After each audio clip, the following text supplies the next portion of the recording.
Good morning, I'm WaywornWyrm, and welcome to my channel, and welcome back to A Monster Manual Backward. Today, we are going to be tackling birds. Birds in Appendix A. We're not going into giant birds or swarms of birds. They will be featured in later episodes, but enjoy as we jump right into the axebeak. The first creature we're going to talk about today is the axebeak.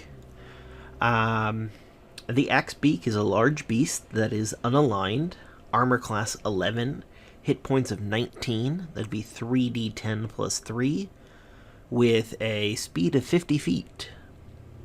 Strength of 14, dex of 12, constitution of 12, intelligence of 2, wisdom of 10, and charisma of 5.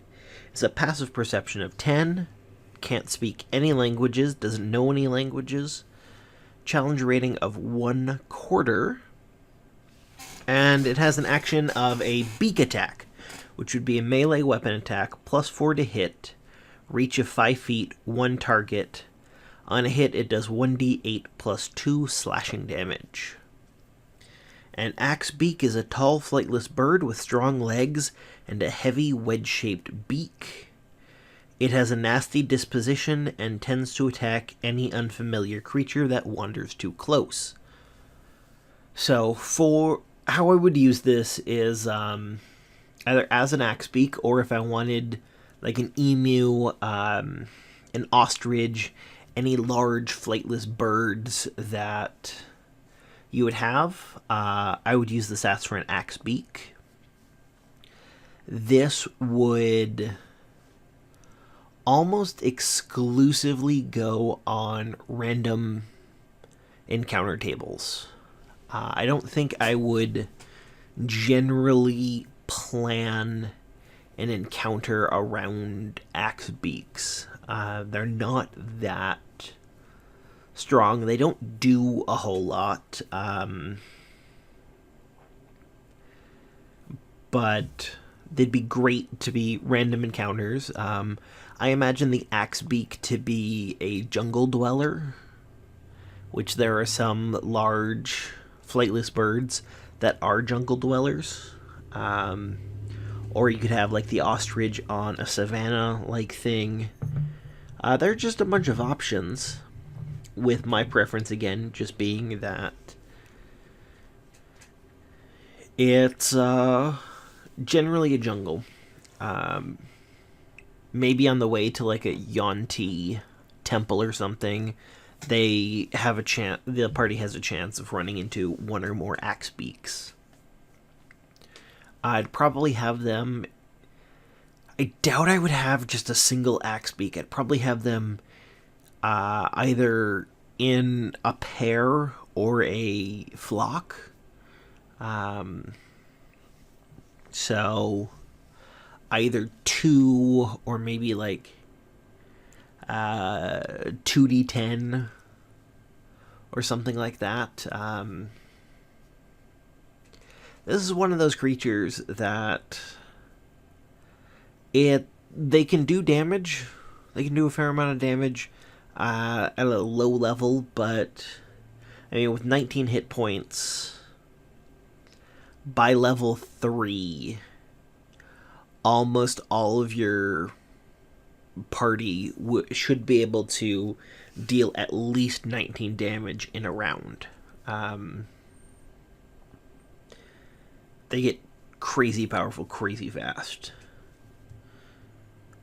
So axebeaks get rather quickly outshined and become at best a nuisance that maybe if it goes first, it has a decent chance of hitting and doing a little bit of slashing damage.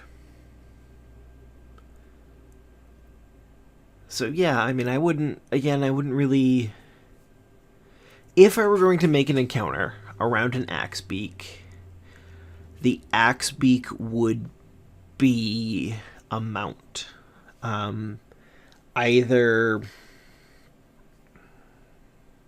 someone is, the encounter is actually based around the person who rides it, or the encounter would be, how do we capture an axe beak and then start taming it, with obviously without killing it, so we can make it a mount. Because at a speed of 50 feet, that's pretty good.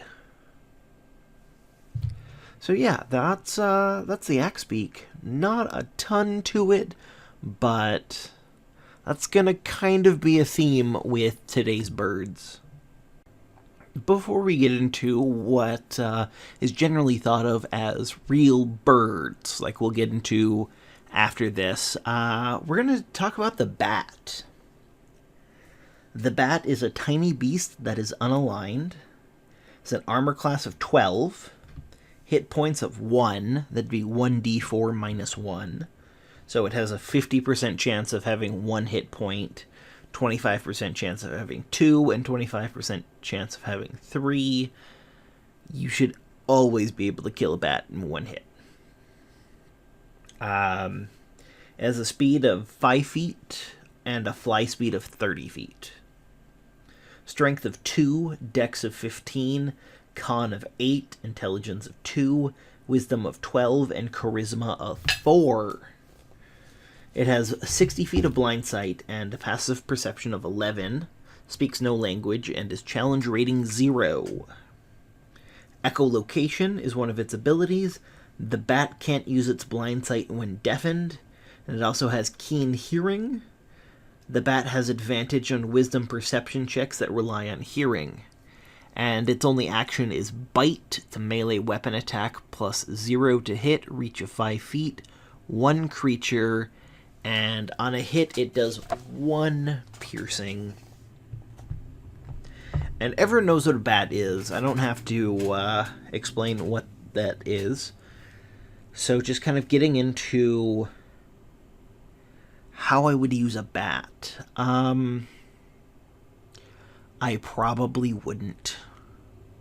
If I wanted to use bats, I would use a swarm of bats, which we will get to in a future episode that will focus all on the swarms of Appendix A.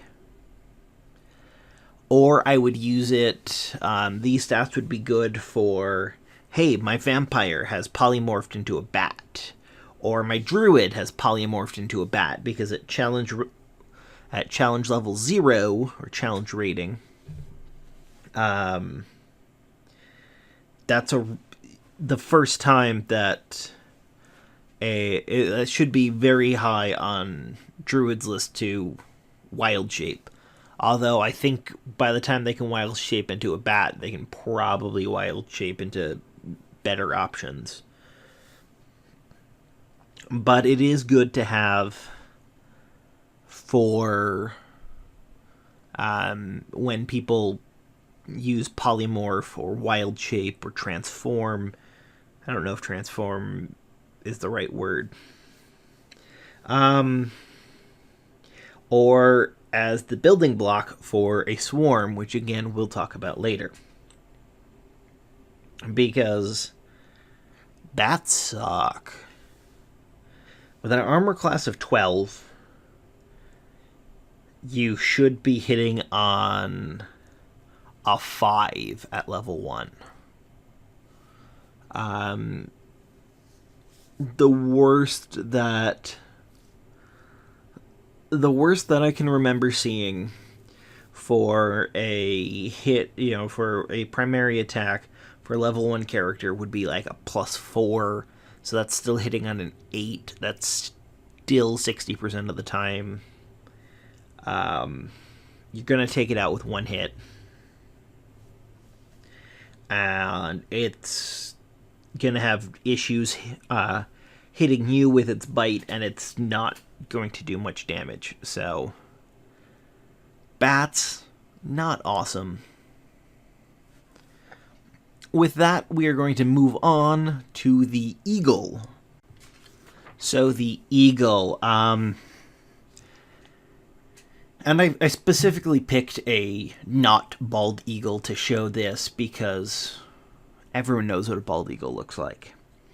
An eagle is a small beast, unaligned, armor class of 12, hit points of 3, it'd be a 1d6, a speed of 10 feet with a fly speed of 60 feet, strength of 6, dexterity of 15, constitution of 10, intelligence of 2, wisdom of 14, charisma of 7.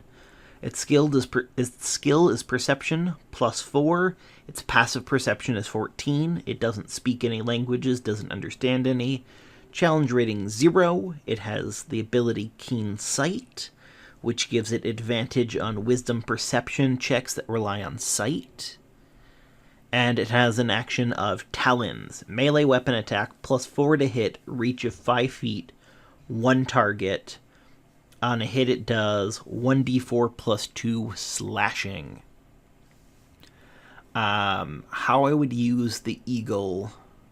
Well, first off, I would use the eagle kind of like the axe beak in that I wouldn't use the stat block just for an eagle. If I wanted other large birds of prey, large raptors, I would use the eagle stat block. So if I wanted to use like a condor or I'm blanking on other large birds of prey. I wouldn't use it for the smaller ones because that will be the hawk. I would use the hawk, and we're going to get to that next. The eagle obviously can't do much. Again, it would find a place on random encounter tables.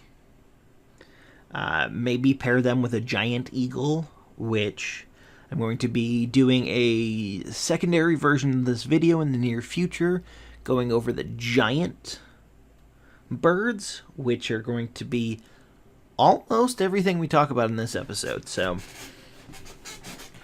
other than giant eagles, using them with giant eagles, it would just...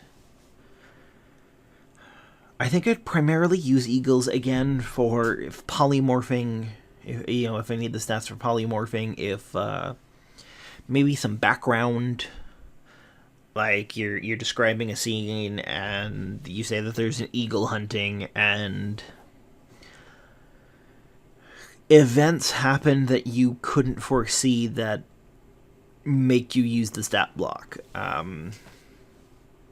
It could happen. And it's good to just have these stat blocks, but I don't see them actually ever getting much use as they are. So that is my short little blurb on the eagle. Let's move on to the hawk. And next on our list are the hawks. Hawks are tiny beasts that are unaligned. Armor class of 13, which puts them so far at the highest of the birds. A hit point of 1, 1d4 minus 1. Speed of 10 feet with a fly speed of 60 feet.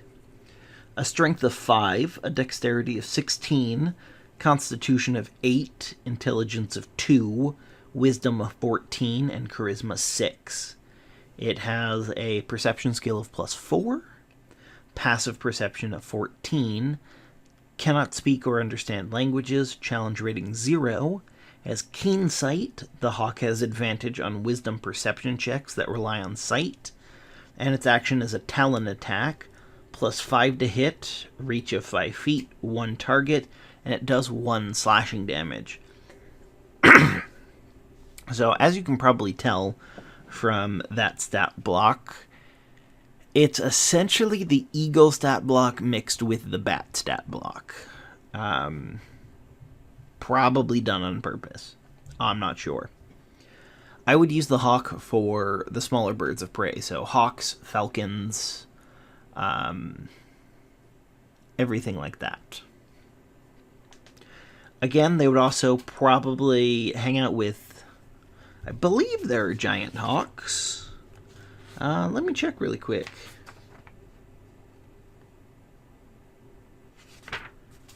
There are not. That's weird. But there are giant bats and there are giant eagles.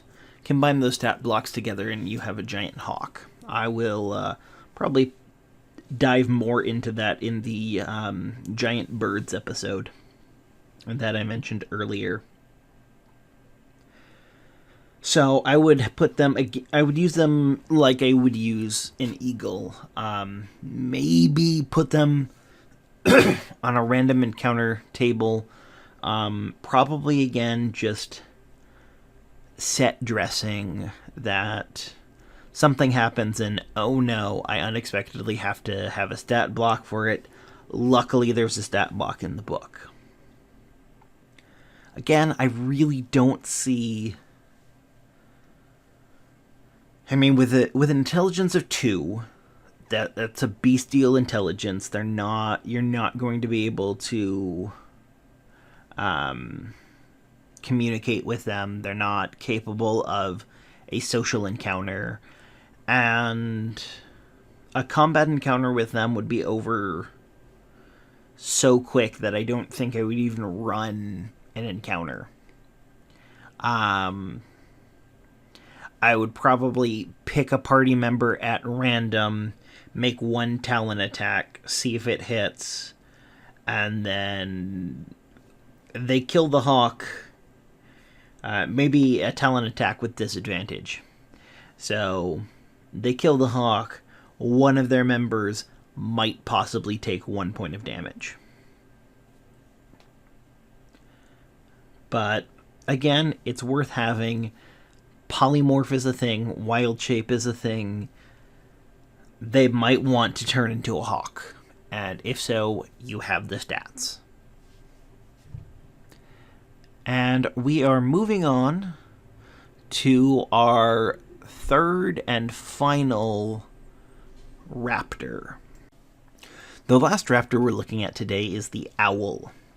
An owl is a tiny beast, unaligned, armor class 11, hit points of 1, 1d4 minus 1, speed of 5 feet with a fly speed of 60 feet, a strength of 3, a dexterity of 13, a constitution of 8, an intelligence of 2, a wisdom of 12, and a charisma of 7. Perception plus 3, and plus 3 to stealth. Has dark vision out to 120 feet, which is one of the longest dark visions that you're going to find in this book. And a passive perception of 13. It doesn't speak any languages, doesn't understand any. Challenge rating 0. I have the ability of flyby.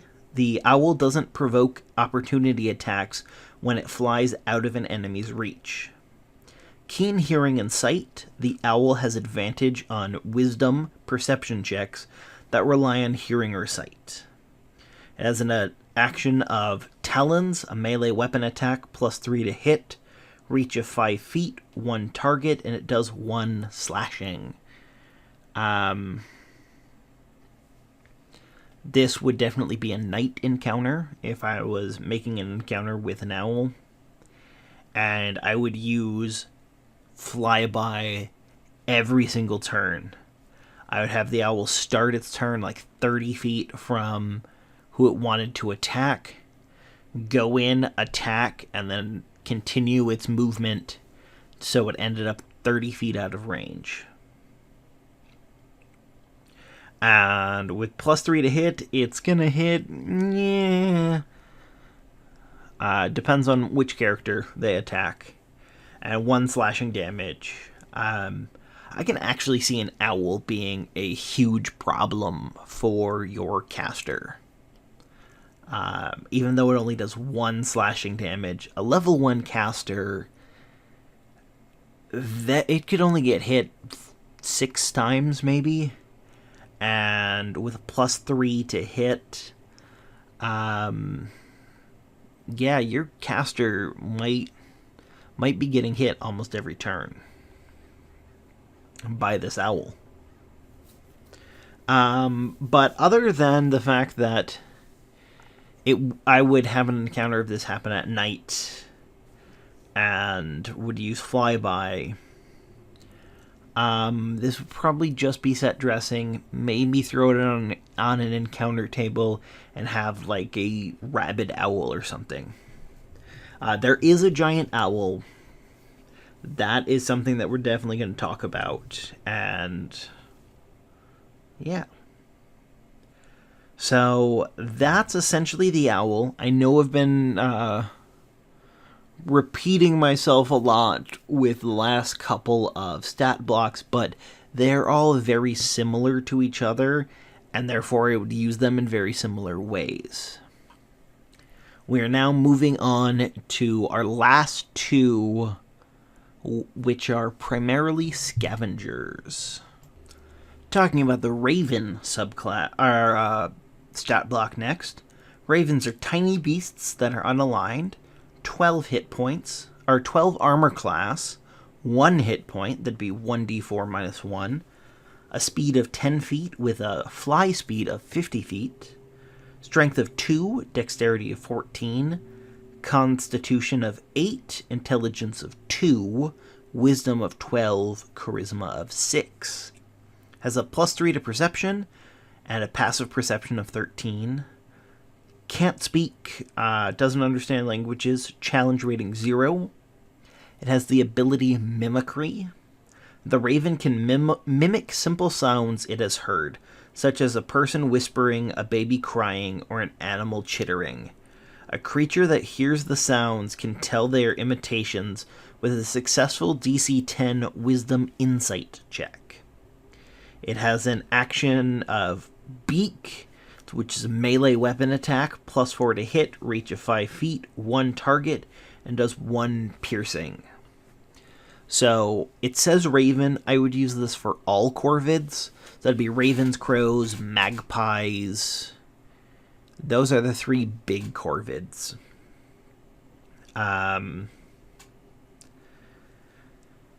I would mostly use the swarm of ravens, which again we're going to get to in the swarm episode. But also, a fun thing about crows and ravens, although they only have an intelligence of 2, they recognize individual human faces, and if you piss off a crow or a raven, they will hold a grudge for up to 3 generations.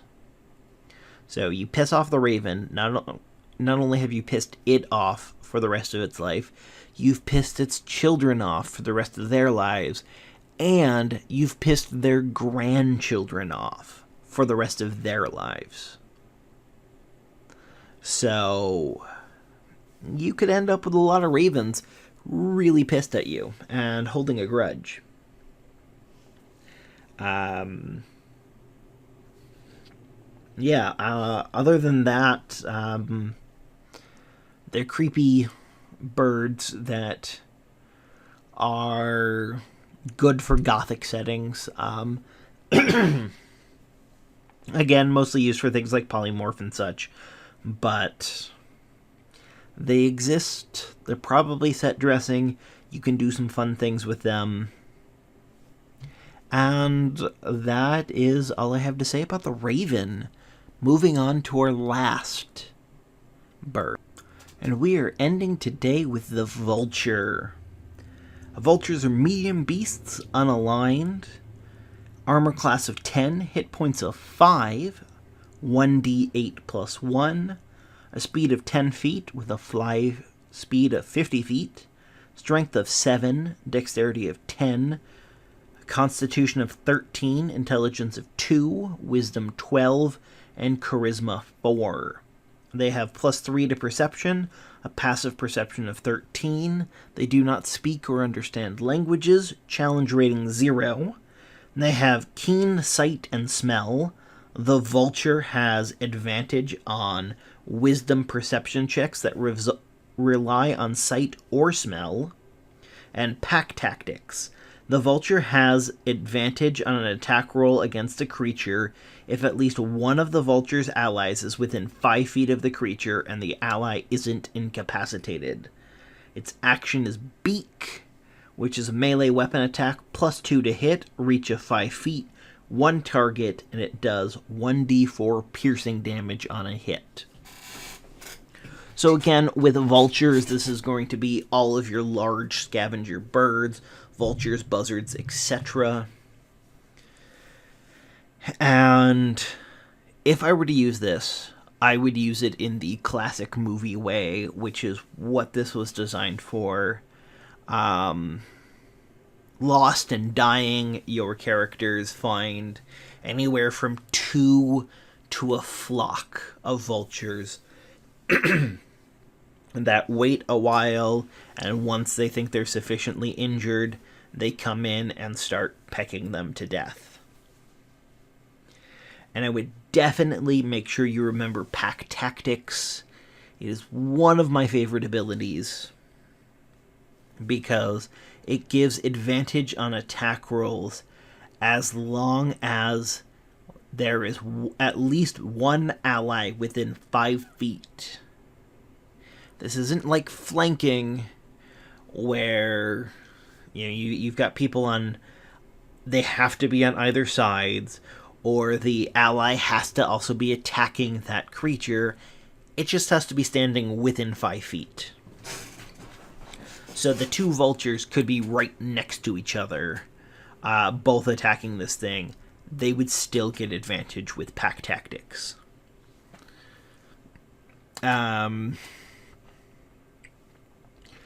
I would also put this on like a savanna or desert or grassland random encounter table, especially if this was in the wilderness and not really near civilization. So yeah, that is the vulture.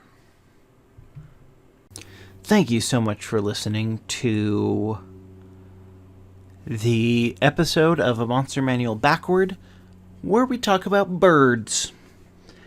And make sure you tune in next Wednesday as we continue through the Appendix A.